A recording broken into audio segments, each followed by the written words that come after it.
Hello, everyone, and welcome to the Paris Wedding Show. Today, I am truly honored to have a special guest joining me from the vibrant heart of London. While she may reside in the UK, she carries with her the unmistakable charm of French elegance and a smile that lights up any room. Renowned for her ability to weave love stories into unforgettable ceremonies, she is the creative mind behind some of the London's most enchanting weddings and beyond. Ladies and gentlemen, please join me in welcoming the renowned French wedding planner, Audrey Ametis. Audrey, welcome to the show. Thank you. Thank you very much indeed. Thank you for making the time. As always, I'm always starting with this formula. It's not very welcoming, but it's true. If I was alone doing that show, I don't think it would attract so many people. So thank you again for being a guest today from London, UK. Some people may ask, why is he interviewing someone doing weddings in the UK? And the answer is, you're French, so you're flexible and you're going to go around France as well. That's what you were talking about a few minutes ago, right before we started. So thank you again for making the time. Tell me more about your story and who you are, Audrey. Sure. Well, thank you very much for having me. It's absolute pleasure. You're absolutely right. Based in London, but I'm French from Lyon, capital of food, Lyon, of course. beautiful. And I'm the founder of Audrey Ametis Weddings. So Audrey Ametis Weddings is an international boutique wedding planning company based in London. And with my team, we are planning the most beautiful weddings in the most prestigious venues worldwide. Okay, so I think you're the first telling me, calling your business like this, like a boutique. Uh, Yes. can you say it again? Yeah, I, absolutely. A boutique from the French word boutique. Thank you for noting that because when I created the company, I really wanted to keep this small structure. So we are not organizing 20, 30 weddings a year. It's very, very bespoke. It's Mhm. very, very VIP. And as a matter of fact, a bit like a boutique hotel with a Yeah, that's smaller what I thought. number of rooms as opposed to a huge, hotel. Here it's boutique, so we organize a limited number of events per year. Okay, so can you give us a fork of an idea of how many events can you maximum plan per year? Sure. I'll answer your question. However, we are very, very flexible. So, like everything, there's the general principle and there's Hmm. the exception. But as a general principle, we would do 3 to 8 Wow. events a year. And in that particular year, because we are organizing an interesting wedding, they are all interesting, but let's say that because it's going to be featured in the magazine, we are only doing two events. We've done three in total. So with these two in November and December, it's going to be three events for this year. So how did it started? Because I've done my research and a bit of homework, and I've seen that your story was about transitioning from planning an intimate engagement party in Paris to establishing this very bespoke, unique events, which is a very, very actually limited number of events per year, which is also surprising for me. So, what was the moment? How did it all started? I would like to know. Sure. Thank you for asking. So it's such a good question. Interestingly, there wasn't a aha moment when I Okay. suddenly realized I want to create Audrey Ametis Weddings. It happened gradually. So it was by accident and by passion. So if I may tell you a bit more about this event in Paris, it was an engagement party in Paris. And at the time, I was a guest. So I was invited to the engagement party. And the day before, because I was close to the future bride and groom, they organized, like, the beverages and the food, like the catering company, but that's it.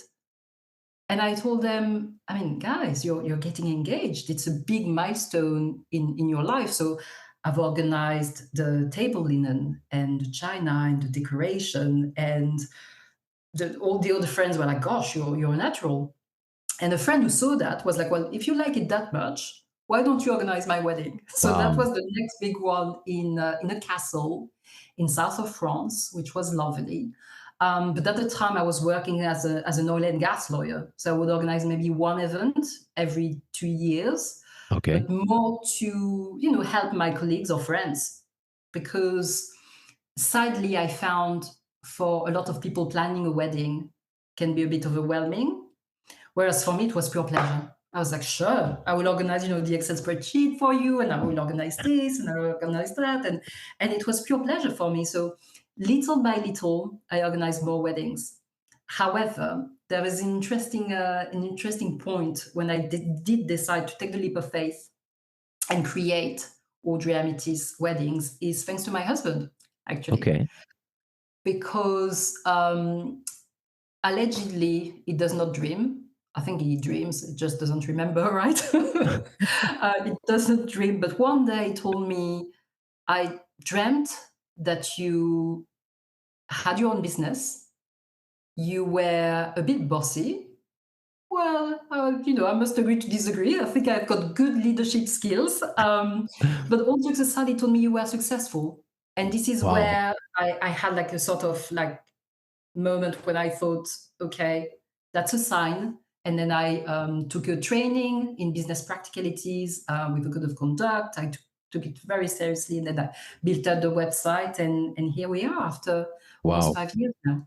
5 years, right? Right. Wow. So, but what I really admire, and I have to, because I don't only do weddings. I'm involved in other projects and businesses, and this is always the essence of people who dream to have their own business or project or whatever, but they don't execute. And what I really like is that you took the dream and you execute it, and you've been trained and you started to enter into this after 5 years. So do you think it was a good decision right now? I think it was an excellent decision, and thank you. I really appreciate that because yes, it does take a lot of courage to Hmm. start your own company. Like you, it's not easy. There are days, when they say about a CEO, it's a bit like a baby. After you wake up every 2 hours, True. you're crying at night because there's ups and downs.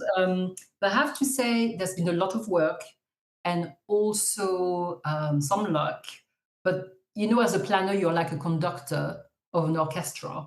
So I can't, for the life of me, bake a cake or I can't do floral arrangements. But my team, I'm working with the best suppliers in the industry. And I do have to take the opportunity to thank, in particular, Elizabeth Solaru. She has been instrumental in helping me building the business. Hmm. Elizabeth, I'll put a note, I'll ping a note on Instagram if you don't follow her already. She does the most Definitely. incredible cakes. She's an amazing, strong woman.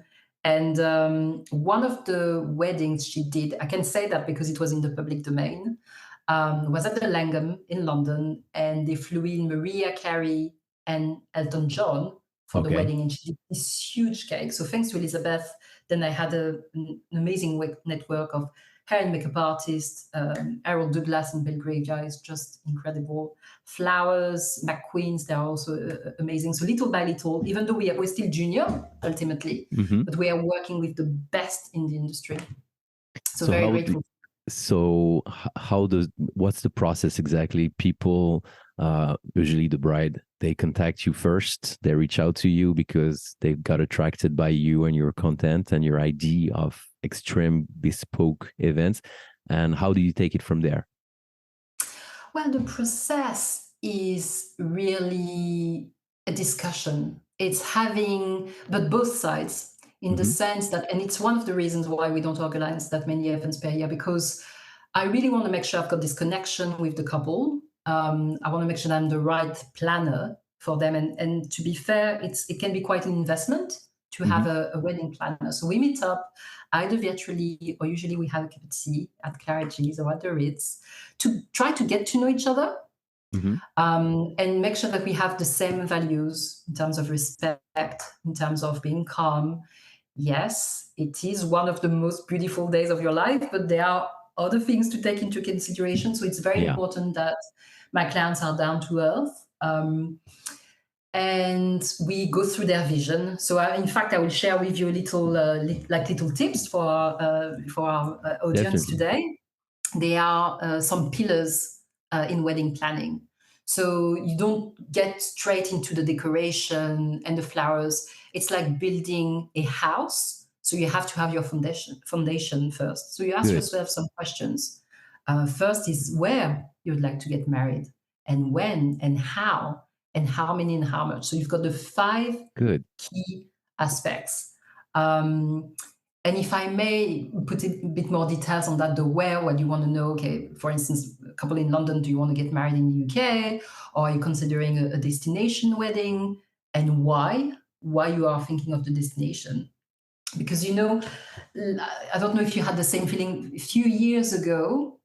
A lot of people were getting married in Portugal. Yeah, A lot, true. like that was It the was a trend. destination wedding. Yeah. Pardon? It was That a was the trend. trend. Yeah. The I trend, like remember. everybody was going there. And I do love Portugal. I think it's amazing, but I think it's important to find a place that it's important to you.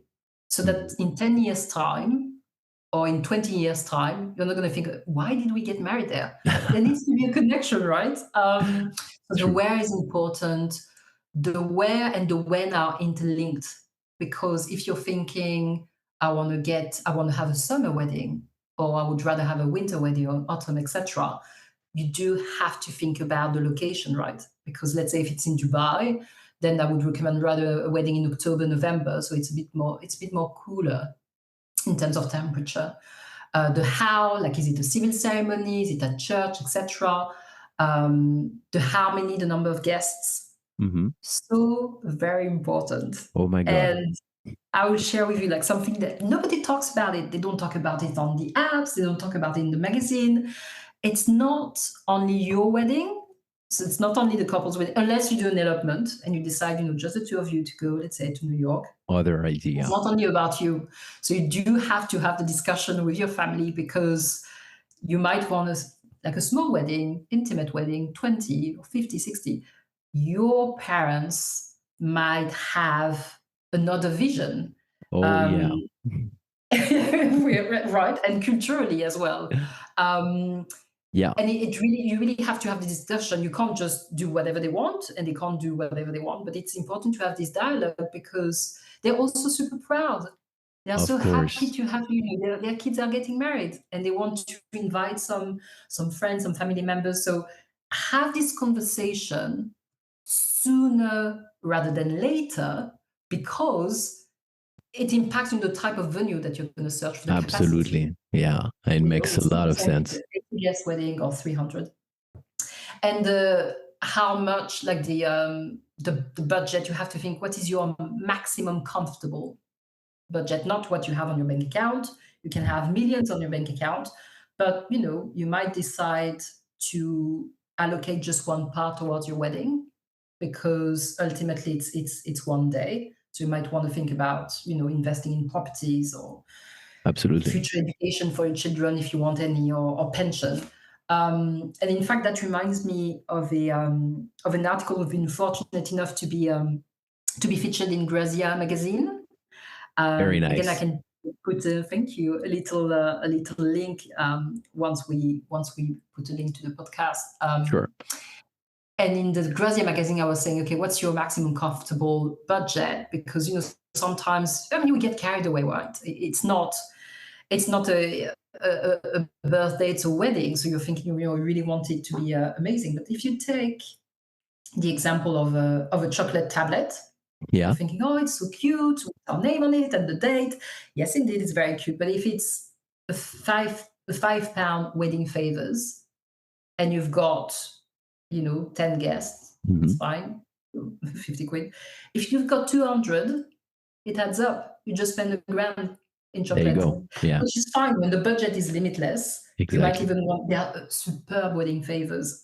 So happy to develop on that topic for another episode. But I think it's a question of control, and Hmm. making sure that whatever your budget is, you're in control. So to go back to your original question, it's really this discussion with the couple, going through the five key items and seeing if we are a good match together, really. That's very important, and I think well, many of your colleagues and other planners they're doing this, but I've never heard this idea of the first of all, like making sure that you're the right fit and not being like, yes, I am the person. This usually creates more tension. So I think it's more relaxed and it's a good idea. And other good idea is the all those five pillars that makes it very clear. And yeah, it structures a goal and even you already starts to work. So talking about the where, I think it was one of the pillar that attracts my attention. Uh, I've read that you've lived in many international cities, such as Dubai and others, and you've planned weddings in Marrakesh, in Sydney, very different cultural and geolocalization, very different. So, how do you tailor the experience to resonate with the local culture while you're maintaining the couple's unique essence? Sure, it's such a good question. Yes, we organize like weddings from A to Z. So really the full wedding planning, or we organize sometimes consultations, which are either virtual or physical meetings. When we help the couple, we give them the tools to succeed.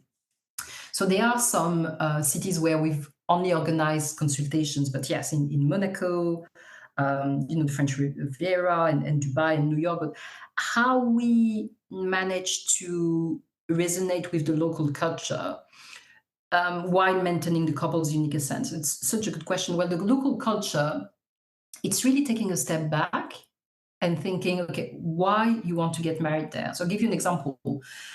In France and Spain, often you have like a big party and weddings, they finish at 5 a.m. or 6 a.m., right? In the UK, it's different. You usually have like a ceremony in the morning or in the afternoon. Mm-hmm. And then you have what we call the wedding breakfast, which is the lunch or dinner. So you have a wedding breakfast, say at 7 p.m.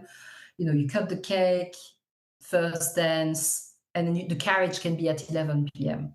Okay. You can go up to midnight sometimes, 1 a.m. if you pay for an extension fee.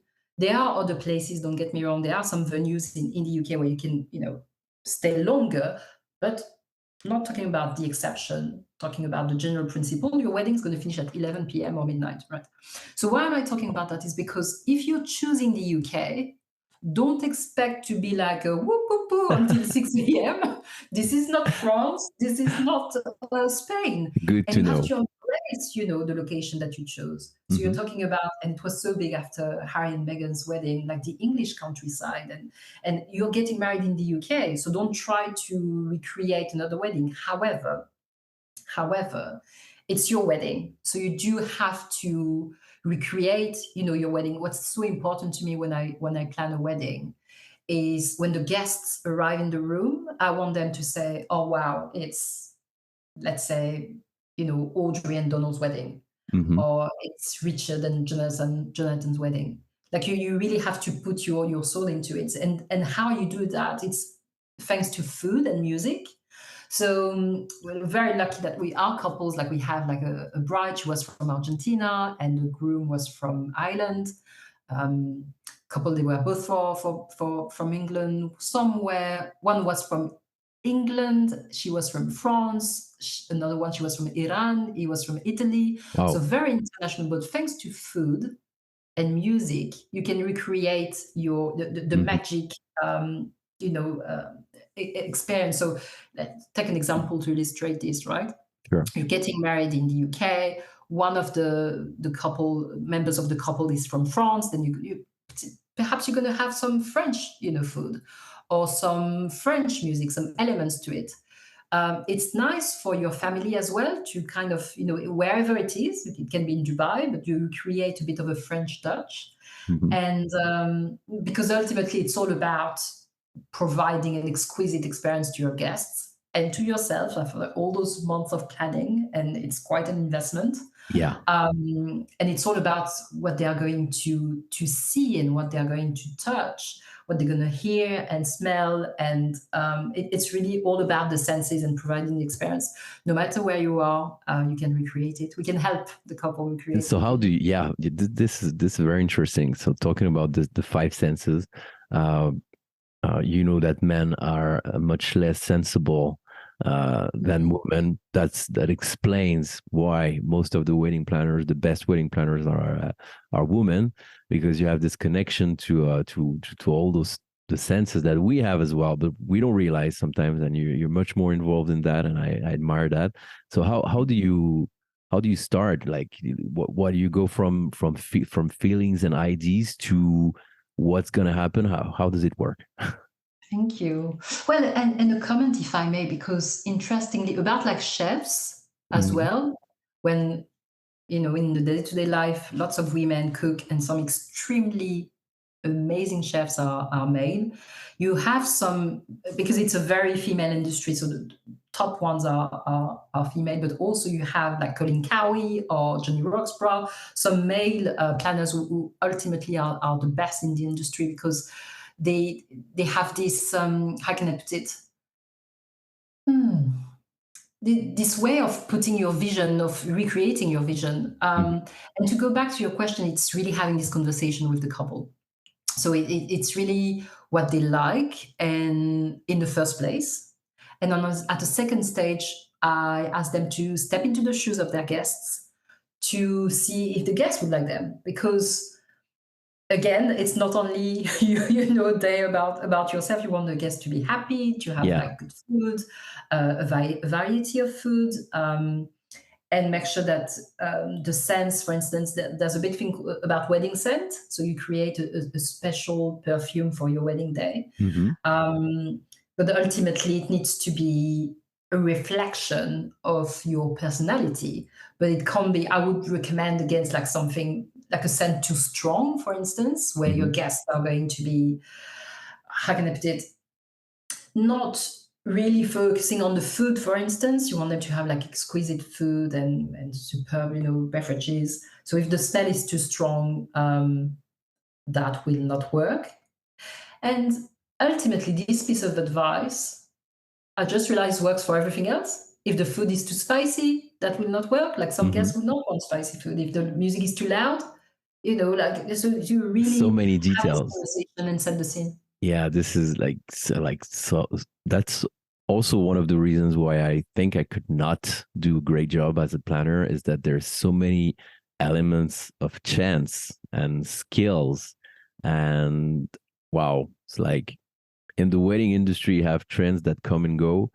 But you talk about timeless, elegant, and modern wedding. So how do you strike this balance between tradition and contemporary? Because even adding the fact that it's super, like, even if you know everything about the place, the venue, the vendors, there's always this human factor that you have to deal with. So how do you do that? That's a good point. Um, Definitely, when you look at Audrey Ametis Weddings website, our portfolio, what we've done in the past, it's very timeless, elegant yet modern wedding. So how do we deal with that? I think the first step is the venue, Okay. because the venue is such a big part of your wedding. And we True. tend to work at timeless, elegant venues. So, for instance, Claridge's in London, or the Ritz, it's really like the epitome of the British elegance. And then, how do you create that modern touch?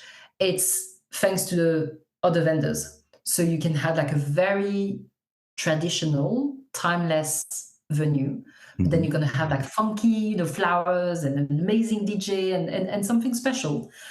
So that's how we create that balance, really.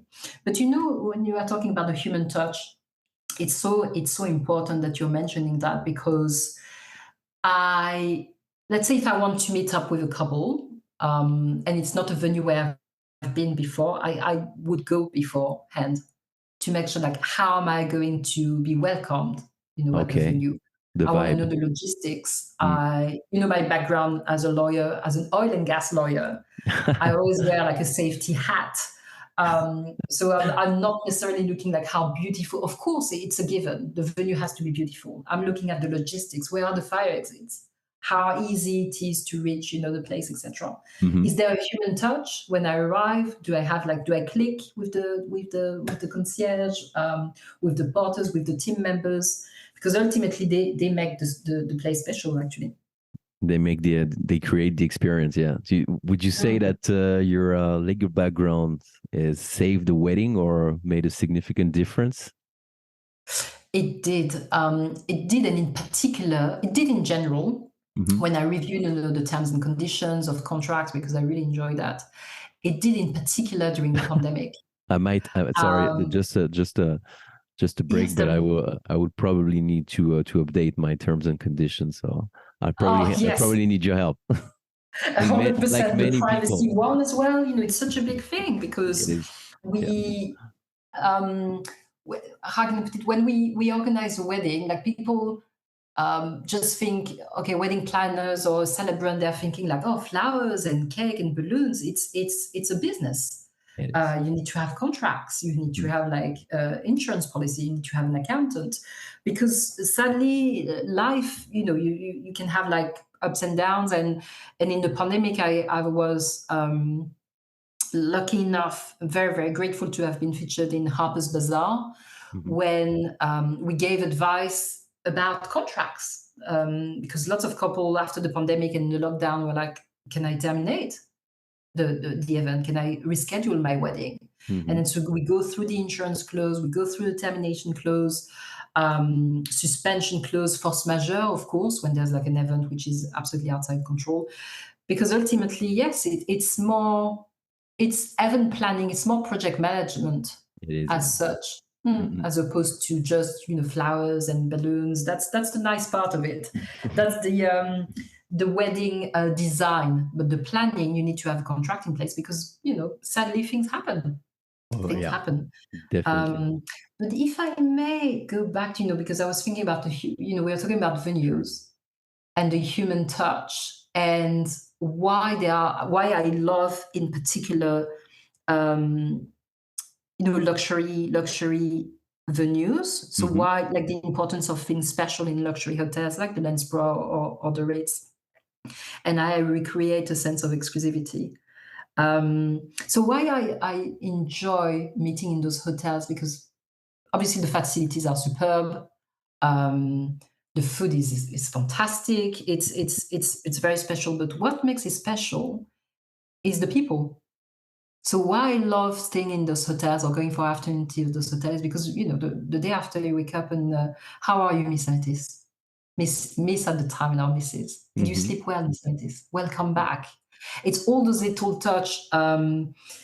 They remember all the finest details, and I try to recreate that with my couples. I'll give you an Details. example if I may. Sure. Yeah. Go ahead. Details are super important. Always. It's so important because that's what makes it special. It's because it's personalized. It's because it's bespoke. It's for you. That's what's luxury. It's because it's special for you. So, an interesting story. I think I met a couple at the Lansborough. Hmm. It was the first time we were meeting, and afterwards they chose me, so I organized their wedding, beautiful wedding at the Mandarin Oriental in Knightsbridge. And the first time we met for tea, we were just chatting, and the bride made a passing comment. We were having tea, and she said, "Oh, that's my dad's favorite song," and we just carried on, Boom. you know, having our meeting. Right.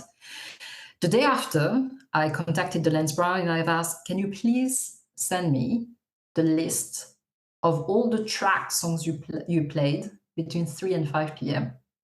And I listened to the beginning of each song, and I Hmm. found the song, and I bought a vinyl of the song. You're talking about $40, like maybe like 30 euros or so, not huge, but and then I gave it to my bride, and she had tears in her eyes because she was like, Wow. "How? Like, how do you remember this? Like, how did you pick that Listening. up?" Listening is a big part of planning, right? Listening is a huge part of planning, because ultimately it's not your day, it's the couple's day. It's very difficult, actually, listening skills. It's very, very tough, but that makes it special and magical, really. Well done for that. And what are the projects for Audrey Ametis Wedding for 2024? Do you have something exciting that you're working on? Yes, and I'm so glad you're asking. And actually, for our audience, it's a bit, hot off the press. So you've got a bit of a breaking news exclusivity here. Let's go. I won't give the exact date because I've got a date in mind, but I want to keep that confidential. However, I can share with you that there's going to be some change. Hmm. So Audrey Ametis Weddings is going to move to Ametis Events. We are diversifying the portfolio Like that. from weddings to corporate events, so Christmas parties and galas and birthdays, to carry on in the world of planning event, but not weddings, because ultimately I've been a lawyer for 20 years, so I still know a lot of lawyers. I still know a lot of colleagues in the oil and gas industry, in the telecom industry, Wow. and I'm thinking I might as well help those colleagues. They already know me, but the trust is there, Absolutely. Good. and it's exciting, and it's, how can I put it? Emotions run high in weddings, whereas if it's a Christmas party, they just want to have fun. I think I'll have more. Um, Control perhaps, or freedom. It would be like, here it is, here There is you a go. budget, find us a venue, and then you can choose the flyers and you can really have fun, Yeah, yeah, yeah. I see. doing something a bit more creative, as Very because it's good. it's tricky to recreate a vision sometimes. So we will carry on organizing beautiful weddings, but I think we'll do only one or two per Wow. year. So it's going to be even more Okay. VVIP, because it takes a lot of time to create the beautiful vision. I think corporate events can go faster. There's still pressure, Hmm. if you organize like a Christmas party and all the employees was like, oh my goodness me, that wasn't fun at all. That's not good, for you. Everybody's going to remember, oh no, is that the boring planner? Or so there's still a lot of work, I see. but I think can be a bit fun. So yes, we are diversifying the portfolio. So Very exciting. nice. Congratulations to you. I will obviously list your website in the show notes, as well as the Thank article you. on Grazia, and Brazil Magazine, yes, and Harper's Bazaar. Yes, thank you. yeah, definitely. And thank you again for making the time. And I'll probably see you. I don't know if it's going to be in the UK, but probably somewhere in France or in Europe in your next events. And I wish you the best of luck. Audrey, thank you so much again. Thank you very much indeed. Thank you. My pleasure. Thank you for your time. Thank you so much for listening to the French Wedding Show. If you want to know more about our guest today, you can go to the show notes and find all the relevant links. Also, have a look at my website, theparisiancelebrant.com, also in the show notes. If you want to start to plan your wedding ceremony or elopement in Paris or anywhere in France. I look forward to hear your ideas. Thank you again so much for listening, and see you soon for another episode.